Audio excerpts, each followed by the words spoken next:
آج یاد آتا ہے سلطان نور الدین زنگی، جنہوں نے نام محمد پر اپنا سب کچھ وار دینے کا عزم کر رکھا۔ دنیا پہ کتنے حکمران آئے ہیں، آج دنیا ان کا نام بھی نہیں جانتی، لیکن کیا وجہ ہے کہ سلطان ایوبی کا نام لبوں پر آئے ادب سے پلکیں جھک جاتی، عقیدت اور احترام کے جذبات سینے میں پیدا ہوتے۔ کیوں؟ اس لیے کہ حضور علیہ السلام کے نام پر اس نے وفا کی ہے، اور یہ رب کا وعدہ ہے کہ جو میرے رسول سے وفا کرے گا پھر اس کو میں مرنے نہیں دوں گا۔ اقبال نے اپنا سارا فلسفہ شعر میں نچوڑا ہے کہ محمد سے وفا تو نے تو ہم تیرے ہیں، یہ جہاں چیز ہے کیا لوح و قلم تیرے۔ تو حضور کے نام پہ جن لوگوں نے وفا کی ہے، رب نے پھر انہیں مرنے نہیں دیا۔ آج بھی سلطان صلاح الدین ایوبی کی قبر بھی زندہ ہے، آج نور الدین زنگی کی قبر بھی زندہ ہے۔ اچھا، یہ بات میں بتاؤں کہ حضور علیہ السلام کے گستاخوں کے ساتھ نپٹنا یہ ہر شخص کے بس کا روگ بھی نہیں ہے، یہ ڈیوٹی بھی رب کی طرف سے ہوتی ہے، اور رسول اللہ جس کو پسند کریں اس کی ہی یہ ڈیوٹی لگاتے ہیں، ورنہ کس کے سینے میں یہ آرزو نہیں مچلتی؟ جب راجپال نے توہین کی تھی تو کون نہیں چاہتا تھا کہ اس کی گردن کاٹوں، لیکن سعادت مندی نصیب ہوئی تو غازی علم الدین شہید کو نصیب ہوئے۔ علامہ اقبال علیہ رحمہ نے کہا تھا جنازے میں کیسی گلیں ہی کرتے رہ گئے، ترخانہ دا منڈا نمبر لے گیا۔ حضرت پیر جماعت علی شاہ رحمۃ اللہ تعالی علیہ نے کہا تھا غازی علم الدین کے جنازے پہ گردن جھکائے چل رہے تھے، آنکھوں میں آنسو تھے۔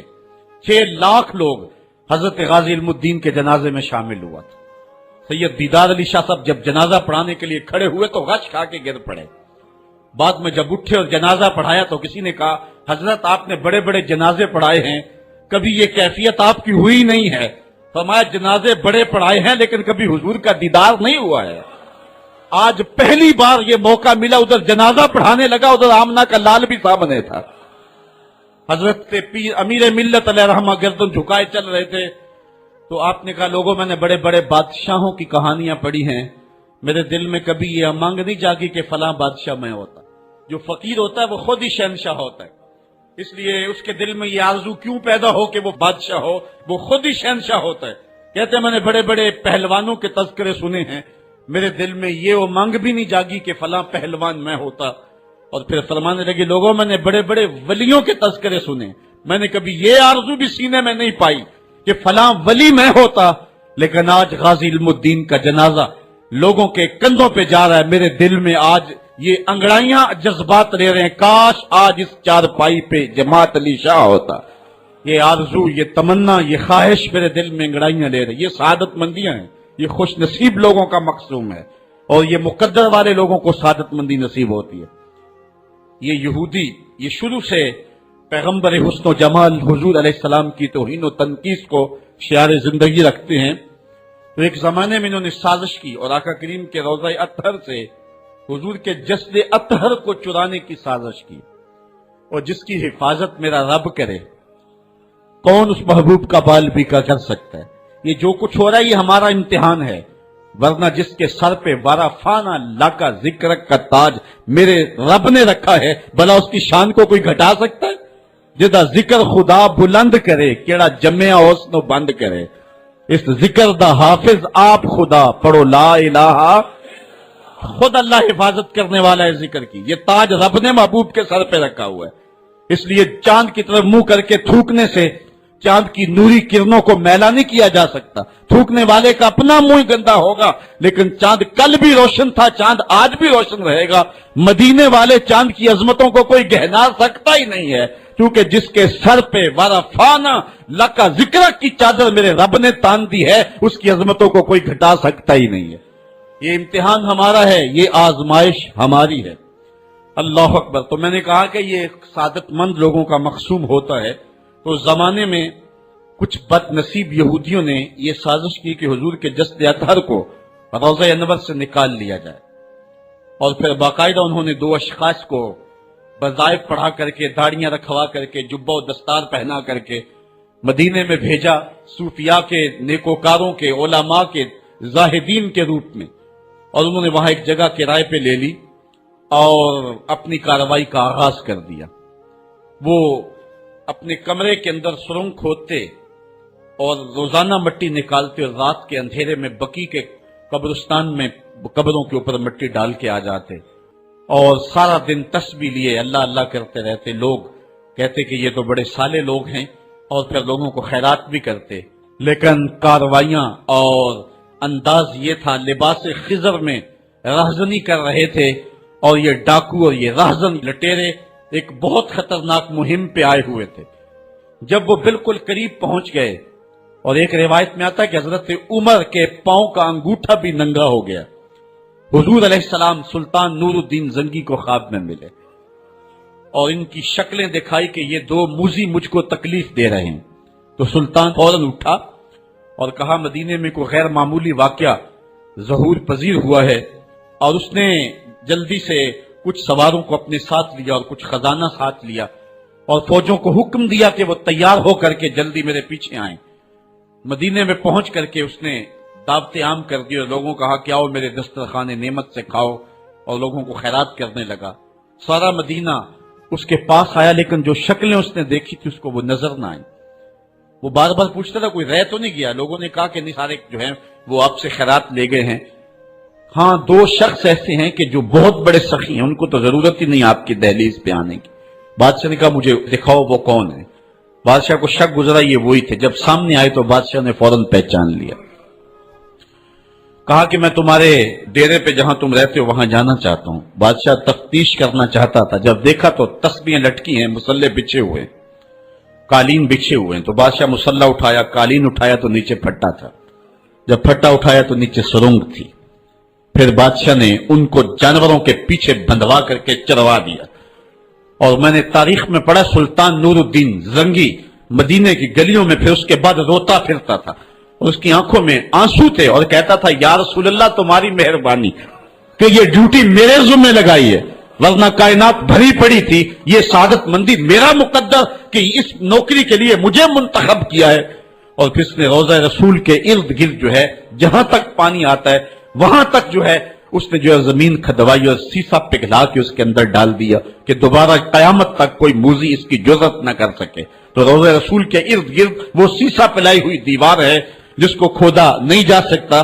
یہ سلطان نور الدین زنگی کی زندگی کا یہ انوکھا باب ہے. آئیے اب سلطان صلاح الدین ایوبی کی کہانی بھی سنتے. یہ اسلام کا مجاہد اعظم، یہ حلال اور صلیب کی جنگوں کا ہیرو، اور جس پہ امت اسلامیہ کو آج بھی ناز ہے اور آج صدیاں گزرنے کے بعد یہ سینوں میں دل کی طرح دھڑکتا ہے. سلطان ایوبی کا نام آج بھی دلوں پہ نقش ہے اور اس کا نام سن کے مردہ جانوں کے اندر بھی زندگی کی حرارت پیدا ہو جاتی ہے. اس کے زمانے میں ریجینالڈ بدبخت ایک انگلستان کے شہزادے نے حاجیوں کے قافلے کو روک لیا اور ان کا سامان لوٹ لیا. انہوں نے کہا ہم حج پہ جا رہے ہیں، تو نے ہمارا سامان لوٹ لیا، ہمیں جانے دے. تو اس نے دریدہ دہنی کرتے ہوئے کہا بلاؤ اپنے نبی محمد کو جو تمہاری جان چھڑائے. بس سلطان صلاح الدین ایوبی تک یہ بات پہنچی تو میں نے تاریخ میں پڑھا کہ وہ دانت پیستا تھا، اس کی آنکھوں میں خون اتر آیا اور اس میں کھڑے کھڑے قسم کھائی کہ جب تک اس ظالم کو کیفر کردار تک نہیں پہنچاؤں گا چین کی نیند نہیں سوؤں گا. پھر پونے 2 سال کا عرصہ آپ سلطان صلاح الدین ایوبی کی زندگی دیکھے، جنگی مہموں کو ترتیب دیتا رہا، دن رات اس نے ایک کر دی، نیند قریب نہ آنے دی. جب نیند بہت زیادہ تنگ کر دی تو پھر وہ خیمے کی چوب کے ساتھ ٹیک لگا کے کھڑے ہو کر کے اپنی آنکھوں کی آگ بجھا لیتا اور پونے 2 سال کا عرصہ اس نے چارپائی پہ لیٹ کے نہیں دیکھا. پھر وہ لمحے آئے کہ اللہ نے اس کی مراد پوری کی. انگلستان کے شہزادے لائن میں کھڑے تھے، اس نے شاہ گاما کو اپنی کرسی دی اور ساتھ کہا ہم جس کو کرسی دیتے اسے امان دیتے ہیں. پھر اس نے اس کے جو نائٹس تھے ان کو آب خورے دیے، ان میں پانی دیا، کہا جس کو ہم پانی دیتے ہیں اس کو امان دیتے ہیں. پھر جب ریجینالڈ کی باری آئی تو بادشاہ کی رگیں پھول گئی غصے سے. اس نے تلوار نیام سے باہر نکالی اور اس کی چھاتی پہ چڑھ کے اس کی گردن پہ تلوار رکھ کے اس کے ٹکڑے کرتے ہوئے کہا او کتے، تم نے کہا تھا بلاؤ اپنے نبی محمد کو، محمد عربی نے اپنا نوکر بھیج دیا ہے. اور اس طرح اس ریجینالڈ کتے کے 2 ٹکڑے کر کے رکھ دیے. یہ ہماری تاریخ ہے، یہ اور روشن تاریخ ہے. ہمارے اسلاف، ہمارے بزرگ، اس دور کے شہنشاہ، اس دور کے بادشاہ اتنی جرأت اور اتنی عظیمت رکھا کرتے تھے. اور آج ہماری کمزوریاں نے دشمنوں کو دلیر کر دیے. کبھی ایسا بھی اندھیر آیا تھا کہ سرے عام یوں توہین اور تنقیص ہوتی ہو پیغمبر حسن اور پیغمبر جمال کی، اور پھر 1 ارب 40 کروڑ انسان دنیا کے اوپر بستے ہوں. یہ بھی زمانے نے دن دیکھنے تھے. تو امت مسلمہ کی موت واقعہ ہو جائے اگر حضور علیہ السلام کی توہین باقی رہتی ہے. اس لیے امت کو پوری قوت کے ساتھ کھڑا ہونا ہے اور اپنے نبی علیہ السلام کی توہین کا بدلہ لینا ہے. اور یہ ممکن نہیں ہے جب تک جو ہے وہ ہم پوری دنیا کے اوپر غالب نہ ہوں. اللہ تعالیٰ امت کو وہ دن نصیب فرمائے کہ امت کا غلبہ اللہ تعالیٰ نصیب فرمائے. اس وقت ہمارا المیہ یہ ہے کہ ہمارے پاس عالمی لیڈر کوئی نہیں ہے. عوام کے جذبے یقیناً دیکھنے کے. سیریا کے بچوں کو میں نے دیکھا کہ وہ چھوٹے چھوٹے بچے انہوں نے ہاتھوں میں کتبہ پکڑا ہوا ہے، اور میں اس منظر کو دیکھ کر کے کتنی دیر تک سکتے میں رہا. اس کے اوپر لکھا ہوا تھا اقتلونا ولا تسبوا لنبینا، ہمارے ٹکڑے کر دو لیکن ہمارے نبی کو گالی نہ دو. ان بچوں کے درد کی کہانی کلیجے چیر رہی تھی. یہ محبتوں کا عالم. وہ اقبال نے کہا تھا چمن میں رخت گل شبنم سے تر ہے، چمن میں رخت گل شبنم سے تر ہے، سمن ہے سبزہ ہے باد سحر ہے، مگر ہنگامہ ہو سکتا نہیں گرم، یہاں کا لالا بے سوزے جگر ہے. اس وقت امت بے امام ہے. امت کے پاس جو ہے وہ کوئی ایسا شخص نہیں ہے جو امت کی رہنمائی کرے. ملک بھی خالی ہیں اور عالمی لیول پہ بھی ہم کسی امام سے محروم ہیں. اللہ نے وہ دن نصیب کرنے ہیں. ہم صفے سیدھی کریں، بس ہمارا کام اتنا ہے. صفے سیدھی کریں گے تو امام بھی اللہ بھیج ہی دے گا. اور وہ وقت آئے گا کہ اس کے جھنڈے نیچے ہم کھڑے ہوں گے. اور ہم نے تاریخ میں پڑھا ہے، کتب صحاح میں موجود ہے، بخاری اور باقی کتابیں اٹھائیں، ہمیں اس وقت کی بشارت دی گئی ہے کہ جب اساکر اسلام ترتیب پائیں گے اور پھر امام بھی آ جائے گا اور پھر امت مسلمہ وہ بانک پن پائے گی. یہ صحیح حدیث میں آتا ہے کہ اگر کوئی یہودی کسی پتھر کے پیچھے یا درخت کے پیچھے چھپ کر کے پناہ مانگنا چاہے گا تو وہ پتھر مسلمانوں مجاہدوں کو بول کر کے کہے گا ادھر آ، یہ ظالم میرے پیچھے چھپا ہوا ہے. وہ دن بھی اللہ تعالیٰ نے ہمیں دکھانے ہیں اور پوری امت کے اوپر جھنڈا جھولے گا تو آمنہ کے نال کا ہی جھولے گا انشاءاللہ. آ ملیں گے سینہ چاک آنے چمن سے سینہ چاک، بس میں گل کی ہم نفس باد صبا ہو جائے گی، شبنم افشانی پیدا کرے گی میری سوز و ساز، اس چمن کی ہر کلی درداش نہ ہو جائے گی، آسمان سحر کے نور سے ہوگا آئینہ پوچھ، ظلمت رات کی سیماب پا ہو جائے گی، شب گریزاں ہوگی آخر جلوائے خورشید سے، یہ چمن معمور ہوگا نغمہ توحید سے. وہ وقت انشاءاللہ آنے والا ہے. بس ہمارا کام صفیں سیدھی کرنی ہے اور صفوں کو ترتیب دینا ہے، اپنے جذبوں کو مرنے نہیں دینا ہے، اور یہ جذبے اپنی نسلوں میں بھی منتقل کرنے ہیں اور اپنی نسلوں کو بٹھا کر کے حضور کی عظمت کی کہانی پڑھا کے جانا ہے. میں نے سیریا کے ان بچوں کو دیکھا تو میں اپنے بچوں کو بٹھا لیا. میں نے کہا بیٹے پوری دنیا کے اوپر حضور کی ناموس پہ حملہ ہے، بتاؤ ہم کیا کریں گے. تو میرا 5 سال کا بچہ ہے، مجھے حمزہ کہنے لگا کہ ابو یہ جو تلوار آپ نے لٹکا کے رکھی ہے بیٹھک میں، اس کے میں پیچ خود کھول سکتا ہوں اور یہ میرے ہاتھ میں دے، ان ظالموں کو میں کاٹوں گا. میں نے کہا بیٹے مجھے یہی تجھ سے توقع تھی، اس لیے کہ تیرے جسم کے اندر خواجہ دین محمد مصطفی کی غیرت کا خون دوڑ رہا ہے، اور انشاءاللہ یہ ہماری نسلیں اٹھیں گی اور اسلام کے غلبے کا خواب ہم شرمندہ تعبیر کریں گے انشاءاللہ. تو اپنے بچوں کو بٹھائیں اور ان کو بتائیں اور ان کو حب رسول کے جام پلائیں، ان کے اندر محبت رسول انڈھیل دیں اور ان کے سینے کے اندر یہ حرارت پیدا کر دیں، اور وہ امت کے لیے اور نام محمد کے لیے ہر قربانی دینے کے لیے آمادہ ہو جائیں. انشاءاللہ وہ وقت دور نہیں ہے جب پوری دنیا کے اوپر اسلام کا جھنڈا جھولتا ہوا نظر آئے گا.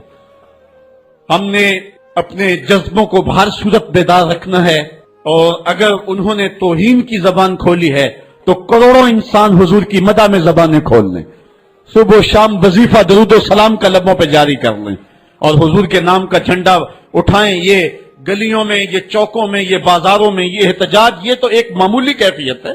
ہم تو اس سے آگے بھی اگر ہم بے بس ہیں، کر کچھ نہیں سکتے. سچی بات ہے ہمارے اندر جو جذبوں کی کائنات ہے ان کو کچا چبا جائیں کہ جنہوں نے میرے آقا حضور نبی رحمت کی توہین اور تنقیص کی ہے. اس لیے جو ہم سے بن پڑا، جو ہم سے ہو سکا ہم نے وہ ضرور کرنا ہے۔ وہ کیا کہا تھا سودا نے کہ مجنو لیلا سے بازی نہ لے سکا پر سر تو دے سکا، کس منہ سے کرتے ہو دعویٰ عشق سودا، تم سے تو یہ بھی نہ ہو سکا۔ ہم نے دیکھنا ہے کہ ہم کیا کرتے ہیں، اس حوالے سے ہمارے جذبات کیا ہیں۔ مجھے یاد آئی آج عمارہ، سارا دن آج عمارہ کی کہانیاں میرے ذہن میں گردش کرتی رہی۔ عمارہ غزوہ احد کی نامور مجاہدہ ہیں کہ جب بھگدڑ مچی اور کچھ تو خون ہونے لگا اور عجیب کیفیت بن گئی، تو اس وقت حضرت عمارہ خاتون ہیں جو اس جنگ میں ساتھ آئی تھی، کس کام کے لیے آئی تھی کہ کوئی زخمیوں کی مرہم پٹی کروں گی، لیکن جب دیکھا کہ حضور تنہا ہے اور تیروں کی برسات ہو رہی ہے، عمارہ تلوار لے کے میدان میں آ گئی، اور حضور نبی رحمت نے فرمایا کہ میں جدھر دیکھتا تھا مجھے عمارہ ہی نظر آتی تھی۔ اگر ادھر سے حملہ ہوتا آگے عمارہ کھڑی ہوتی، اگر ادھر سے حملہ ہوتا تو عمارہ کھڑی ہوتی۔ میں کہتا عمارہ تیرے نام پہ میری نسلیں قربان، جس نے محمد عربی کی آبرو کا پہرا دیا۔ اللہ اکبر۔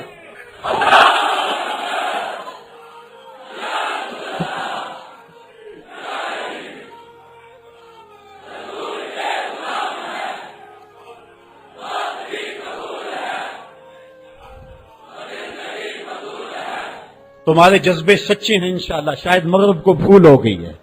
یہاں ایک ایک بچہ غازی علم الدین ہے، ایک ایک بچہ عامر چیمہ ہے۔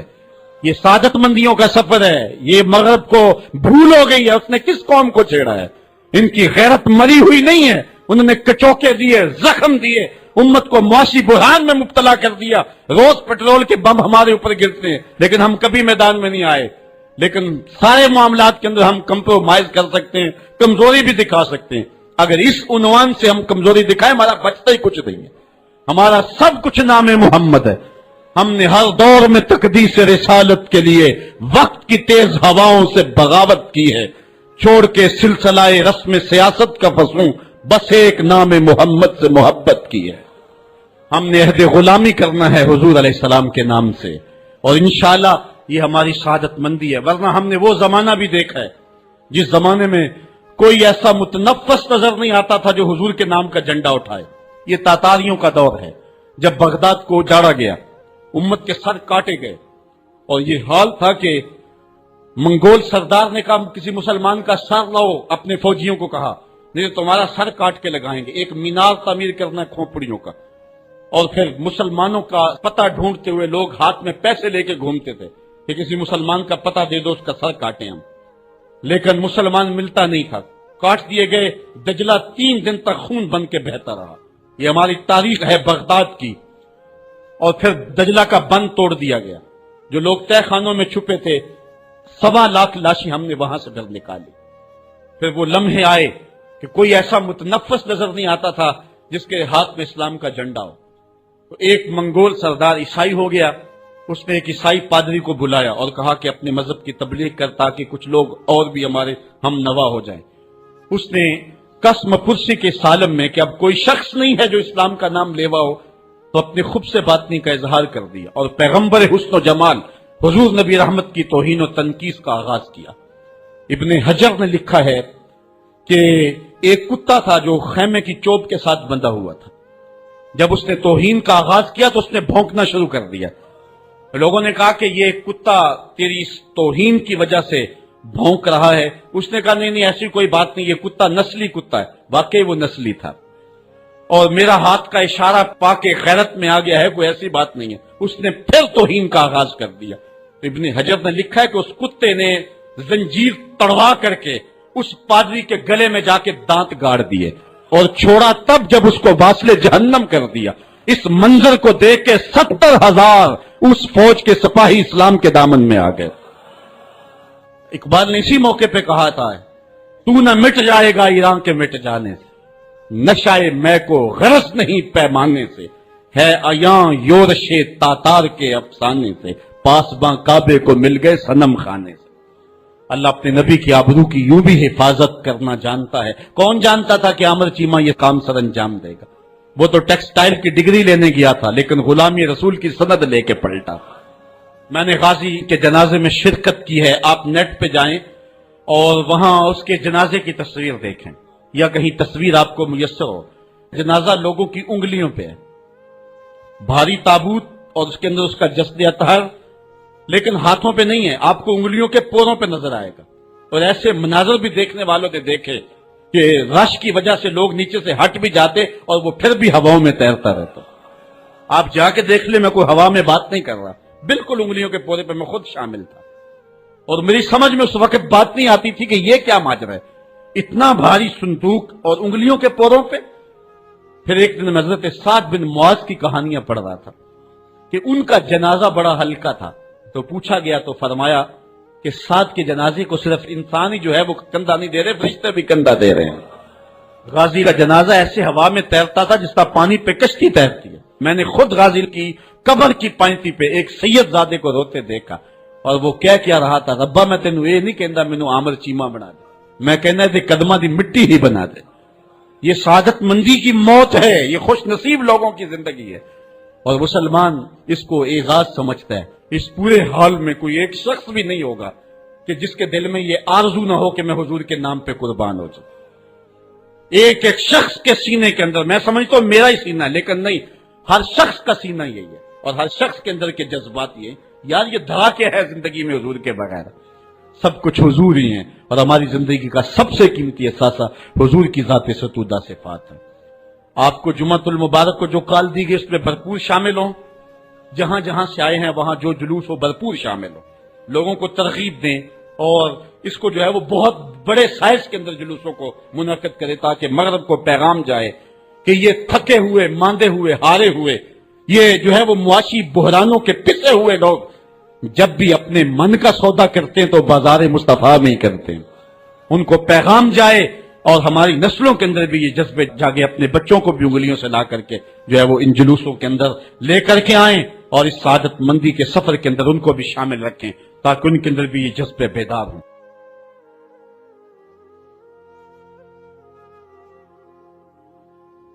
میرا اے چرخا نو لکھا نیوں کت دی دا پکا کڑے نی میرا اے چرخا نو لکھا کوٹھے چڑھ کے کتن لگی دا